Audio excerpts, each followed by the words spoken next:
En Afrique, et principalement en Afrique de l'Ouest, quand une femme commence à prendre de l'âge, qu'elle vit seule, qu'elle devient silencieuse, on commence parfois à la regarder autrement. On l'observe, on la soupçonne, on la pointe du doigt, on l'accuse à tort. Quand un malheur frappe une famille, on cherche une explication. Et très souvent, la réponse la plus facile, c'est elle. Certaines femmes finissent isolées, certaines tombent dans la dépression, d'autres disparaissent dans un silence que personne ne remarque. Cette réalité est répandue et malheureusement, elle continue encore aujourd'hui. L'histoire que je m'en vais vous raconter est inspirée de faits réels. Enfant, j'ai grandi dans un village. J'ai vu de mes propres yeux ce que la rumeur peut faire à une femme sans défense. C'est l'histoire de Maman Sira. Dans le village, plus personne ne l'appelait par son nom. On disait simplement « c'est elle ». Maman Sira n'avait rien d'effrayant. Elle était petite, toujours couverte d'un pagne simple, le regard fatigué. Son mari était mort depuis longtemps. Son fils unique était parti travailler en ville pour l'aider. Elle vivait seule, dans une petite maison en banco à l'entrée du village. Puis, un jour, la nouvelle est tombée. Son fils avait eu un accident en ville. Il n'avait pas survécu. Le choc fut terrible. On aurait pu penser que le village allait la soutenir.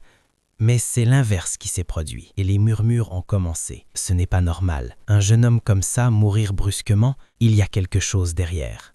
Et très vite, l'horreur. On dit que c'est sa propre mère qui l'a donné en sacrifice. La rumeur s'est répandue comme le feu dans la brousse sèche. Personne ne vérifie. Personne ne cherche la vérité.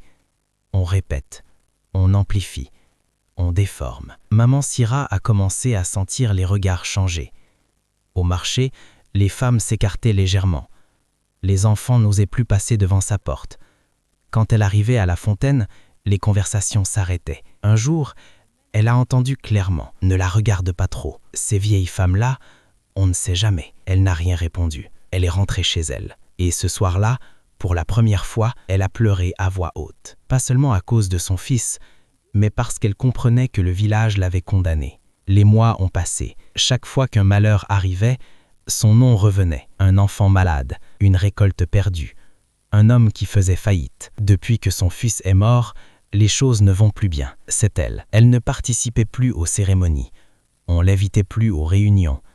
Même les salutations devenaient rares. La solitude est une violence silencieuse. Un après-midi, un petit garçon du village, Abdou, poursuivait une poule échappée. La poule entra dans la cour de Maman Sira. Les autres enfants crièrent « N'entre pas là-bas !» Mais Abdou franchit la petite barrière. Il trouva la vieille femme assise sur une natte, les yeux rouges, un vieux vêtement de son fils posé sur ses genoux. Elle ne préparait rien, elle ne murmurait rien, elle ne faisait aucun geste étrange. Elle regardait simplement le tissu. Il leva les yeux vers elle. Dans son regard, il n'y avait ni colère ni mystère.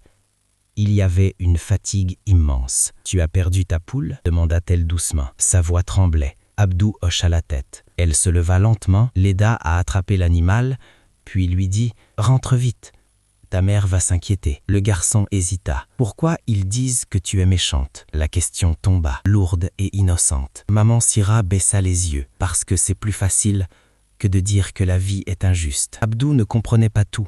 Mais il comprit une chose, elle était seule. Le soir même, il raconta à sa mère qu'il était entré chez elle. Sa mère le gifla presque. « Ne refais plus jamais ça. » La peur était plus forte que la logique. Un jour, Abdou tomba gravement malade. Forte fièvre, convulsions. Sa mère paniquait. L'ambulance ne venait pas. La route était mauvaise. Dans la nuit, alors que tout le monde hésitait, une vieille voix frappa à la porte. C'était Maman Sira. Quelqu'un lui avait dit que l'enfant allait mal. Malgré les regards, malgré les soupçons, elle était venue. Elle passa la nuit près du garçon, tenant un ligne humide sur son front, murmurant des prières. Au lever du soleil, la fièvre baissa. Le silence tomba sur la cour. Personne n'osa parler. Ce jour-là, quelque chose se fissura. Pas complètement, pas miraculeusement, mais une fissure. Certains commencèrent à douter. Et Baba, un ancien du village, dit une phrase que beaucoup évitaient. « Nous avons perdu son fils. » Et au lieu de la consoler, nous l'avons accusée. Maman Sira n'est jamais redevenue celle d'avant. Les cicatrices invisibles restent. Mais on recommença à la saluer. On prononça de nouveau son nom. Et moi,